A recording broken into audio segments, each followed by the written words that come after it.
Hi there, I'm Ray. Welcome back to my channel where I make videos about books and about intentional living. In this video I'm going to talk about the books that I read in August. Firstly, for the adult classics, the only thing that I really read here was The Inimitable Jeeves by P.G. Wodehouse. I listened to this on audiobook. I've bought Stephen Fry's collection in which he reads a number of P.G. Wodehouse books, and it was basically just like a collection of short stories which was presented as a novel telling multiple funny tales about the upper class fool, Bertie Wooster, and his incredibly intelligent butler Jeeves, who gets Wooster out of various different scrapes that he gets into. And I feel like this book was particularly focused on his friend Bingo, who was constantly falling in love and wanting to marry all of these different women. It was like a different person that he fell in love with every short story. Yeah, it was just about the scrapes that the characters got into and the way that they got out of them.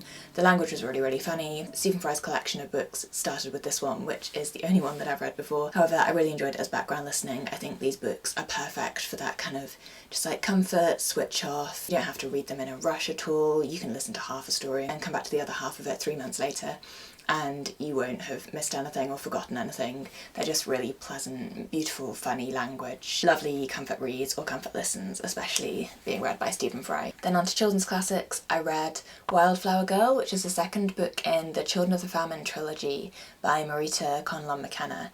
And the first of these books was set during the Irish famine, and it was about a group of 3 children who lose their parents and then walk across Ireland during the famine trying to find a distant relative who they hope will look after them.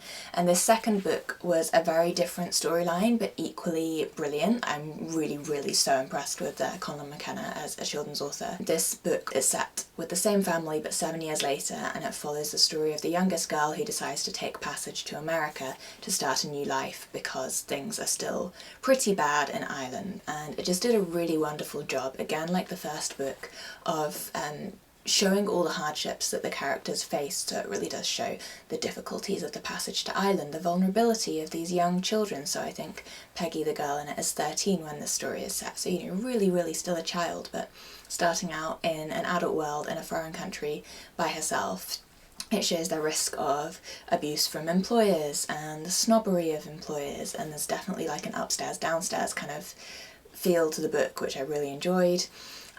But whilst showing all of these things, it never goes too far, it never makes you feel genuinely scared. You know, there's like an optimism and a sense of security that runs through the book that I think is there, obviously specifically because these books are written for children. I'd say they're probably would be good for children aged like 9 and upwards, but I would also really recommend them for adults. I thought they're very moving, but just really well written, really gripping, generally all round enjoyable and interesting novel. I enjoyed this just as much as the first one, and I really liked that even though it had the same characters and it was covering kind of the same historical time period, it did also feel like a separate story to the first novel. And yeah, highly recommend, really enjoyed that. I'm really looking forward to reading, or listening to actually, I've been consuming these on audiobook, listening to the third novel in the trilogy. Then in terms of adults fiction, I read Yours Cheerfully by A.J. Pearce. This is the second book in a so far 2-part series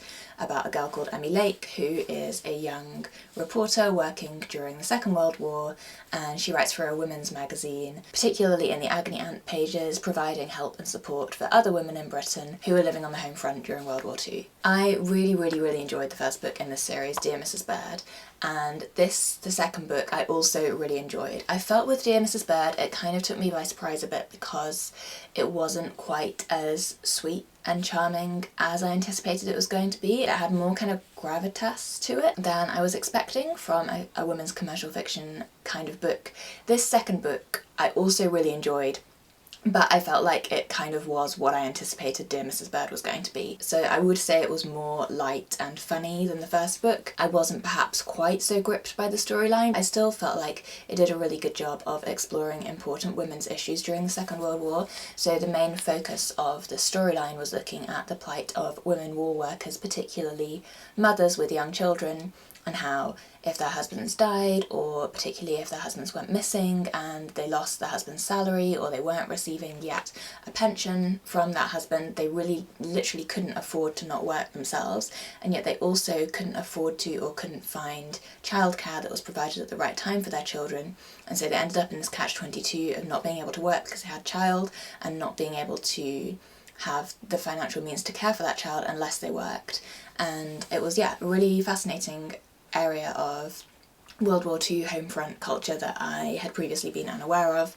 I really enjoyed learning a little bit more about that in this book, and it was nicely written. I really like the character of Emmy Lake, the main character. She's one of those people who you actually genuinely want to be your friend, and who you really feel her struggles and are really rooting for her. And in this book I felt like she had matured since the first book, and I felt kind of so proud of her and so interested to see where her career was going to go. Something else that I really liked about Emmy Lake was the way that she didn't really differentiate too much between her work and her life. We talk a lot in modern society about work-life balance, but rather she just genuinely was really passionate about her work and really cared about it, was super enthusiastic about it, and that kind of spilled over into her life, but not in a way that was negative. And I just thought that was a really nice kind of model for how to remember that the work that we do is important, that what we choose to do with the hours in our lives matters, and we should all strive towards working a bit more like Emmy and really pouring our hearts and souls into what we do because we're genuinely passionate about it and we love it and we know that it's important. So there you go, that was a very quick whiz through the books that I read in the month of August. Thank you so much for watching. I really hope that you're all doing well, and I'll see you soon in another video. Bye bye.